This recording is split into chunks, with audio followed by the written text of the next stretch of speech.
Did you catch the recent uproar surrounding President William Ruto?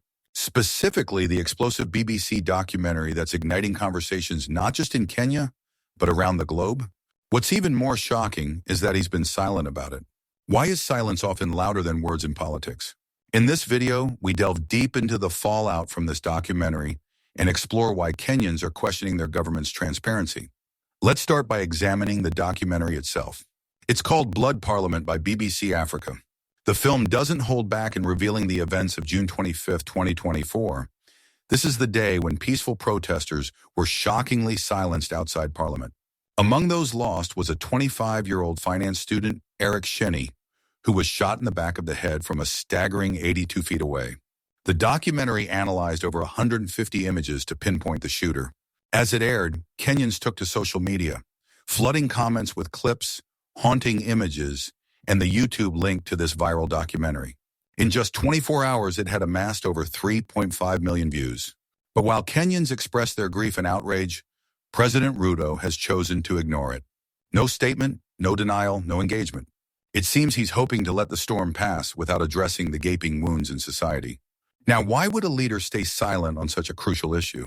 Let's think this through. One reason could be to avoid legitimizing the documentary. By not responding, President Ruto might be trying to minimize its impact, and hesitation to verify the documentary's claims serves a purpose. Secondly, there's the concern over legal and diplomatic caution. With serious allegations of state-sponsored killings, any slip of the tongue could have repercussions. Silence may serve as a protective buffer. Then there's the idea of waiting out public outrage. In Kenya, public attention can shift quickly, especially with economic hardships or political happenings taking the spotlight. Perhaps he's banking on that shift. Another point to consider is delegating damage control. By letting others take the lead in voicing concerns, he might maintain plausible deniability while shaping public perception from behind the scenes. And let's not forget about the timing of this documentary. It coincides with discussions about the British Army training unit in Kenya. This has raised eyebrows about potential ulterior motives behind the BBC's focus on this documentary. Could it be that they're trying to twist public perception regarding foreign military presence in Kenya? It's worth contemplating whether they aim to reignite old wounds. As we dissect the implications of this silence, we must also address the reactions within Parliament. Honorable Bashir has brought this matter to the floor, highlighting the need for serious conversation. Parliament is buzzing with emotions, acknowledging the trauma that the youth of Kenya feel after losing their peers. Mr. Speaker, it's clear there's no room for support of atrocities by uniformed officers against our citizens. So why has this escalated? These events didn't happen in a vacuum. They are part of a larger narrative of accountability and justice in Kenya. The role of the BBC in showcasing this narrative is contentious. On one hand, it encourages truth-telling. On the other, it risks being seen as biased, pushing a foreign agenda. We've heard critiques that the BBC, funded by taxpayers in Britain, may not have Kenya's best interests at heart. Is it using this documentary to leverage political power? Is it an attempt to influence governmental measures regarding the British Army's presence in Kenya? Citizens are asking these vital questions. And what about President Ruto's position? Is he merely avoiding confrontation, or is there a deeper strategy at play? The anger from the youth is palpable.